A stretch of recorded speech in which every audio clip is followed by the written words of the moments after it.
Från patienternas perspektiv ställer man ganska höga krav på digitala lösningar från den offentliga sektorn. Det har nyligen släppts 2 rapporter, en från SKL och en från Forska Sverige, som visar att 77% förväntar sig en ökad digital tillgänglighet till offentlig sektor. Ungefär 6 av 10 förväntar sig en ökad vård och omsorg via digitala lösningar.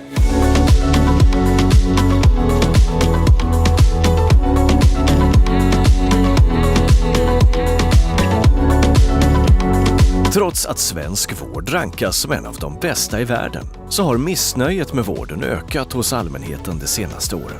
Detta för att patienterna anser att tillgängligheten inte är tillräckligt bra. Sveriges regering har identifierat digitaliseringen som nyckel för att öka vårdkvaliteten och tillgängligheten. Visionen är att Sverige ska vara bäst på e-hälsa år 2025.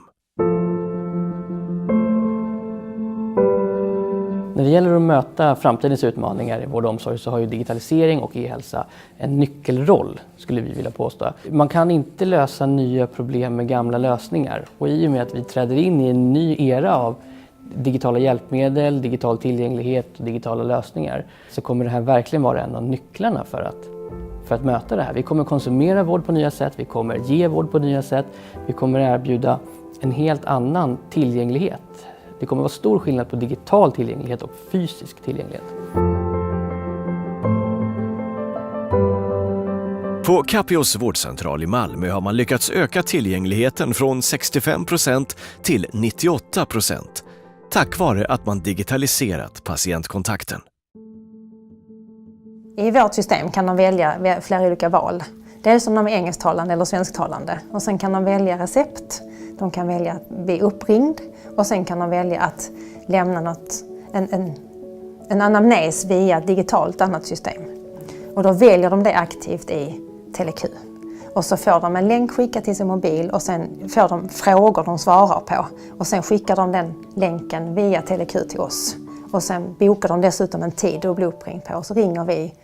Innan samtalet så har vi läst igenom patientens egen berättelse och då kan man börja samtalet annorlunda. Till exempel, jag ser att du har ont i halsen. Telefonsamtalet är fortfarande det vanligaste sättet för patienter att söka vård. Men att söka på andra sätt och andra kanaler är viktigt för att vara med och driva digitaliseringen. Att vi kan samla alla olika sökvägar i en och samma vy tror vi underlättar och effektiviserar för vårdpersonalen och är med och förbättrar tillgänglighet. Andra exempel på det här kan ju också vara att patienten själv blir medproducent i sin egen vård. Alltså det handlar om att man samlar in data på nya sätt, man har en smart telefon som mäter steg, man har armband som mäter puls och man har ett helt annat sätt att bli engagerad i sin preventiva hälsa. Vilket såklart kommer att öppna upp helt nya möjligheter. Dels för att följa våra patienter och se vad som händer mellan läkarbesöken. Men också bidra till mycket ny medicinsk kunskap. Hur mår de här patienterna och hur agerar de när de inte träffar vården?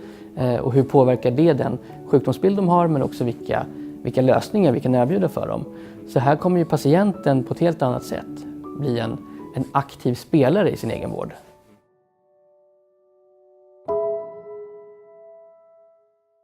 Digitala lösningar spelar en avgörande roll för att vår vårdkvalitet ska kunna bibehållas. Men vad är nyckeln för att implementera digitala lösningar inom vården? Vi inom vården måste se potentialen med ny teknik och våga ta till oss den.